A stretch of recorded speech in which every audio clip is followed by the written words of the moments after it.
హైదరాబాద్లో ఓటర్ల జాబితా ప్రత్యేక సవరణ ప్రక్రియ తీవ్ర గందరగోళంగా మారింది.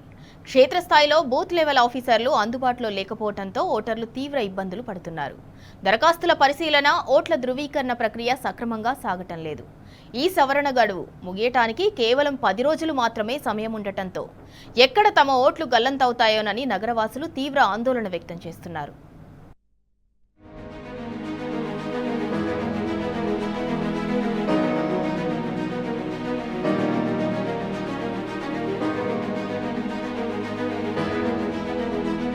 హైదరాబాద్ వ్యాప్తంగా ఓటర్ల జాబితా ప్రత్యేక సవరణ కార్యక్రమం తీవ్ర గందరగోళం మధ్య కొనసాగుతుంది. కొత్త ఓట్ల నమోదు, తప్పుల సవరణ, చిరునామాల మార్పు కోసం ఎన్నికల సంఘం అవకాశం కల్పించినా క్షేత్రస్థాయిలో పరిస్థితి మాత్రం దారుణంగా ఉంది.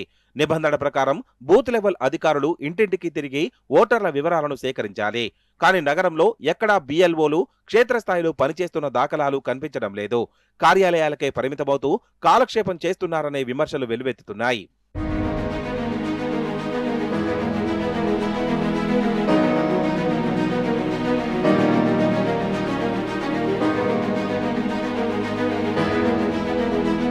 సరసవరణ ప్రక్రియ ముగియడానికి కేవలం 10 రోజుల సమయం మాత్రమే మిగిలి ఉంది.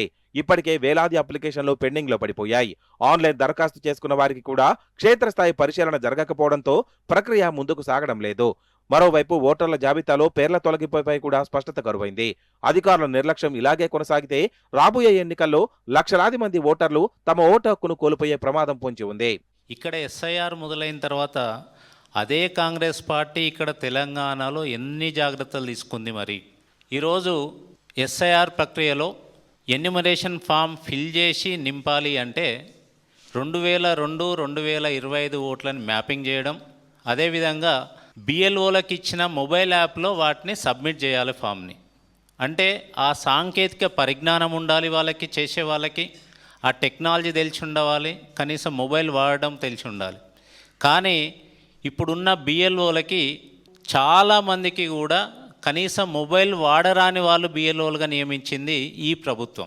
గతంలో జరిగిన తప్పుల నుంచి అధికారులు ఎలాంటి పాఠాలు నేర్చుకున్నట్లు కనిపించడం లేదు.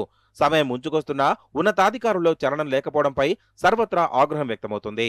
ఇప్పటికైనా ఎన్నికల సంఘం తక్షణమే స్పందించి క్షేత్రస్థాయిలో BLOల పనితీరును పర్యవేక్షించాలని, ప్రత్యేక క్యాంపులు ఏర్పాటు చేసి ఓట్ల గల్లంతు కాకుండా చూడాలని నగర ప్రజలు డిమాండ్ చేస్తున్నారు.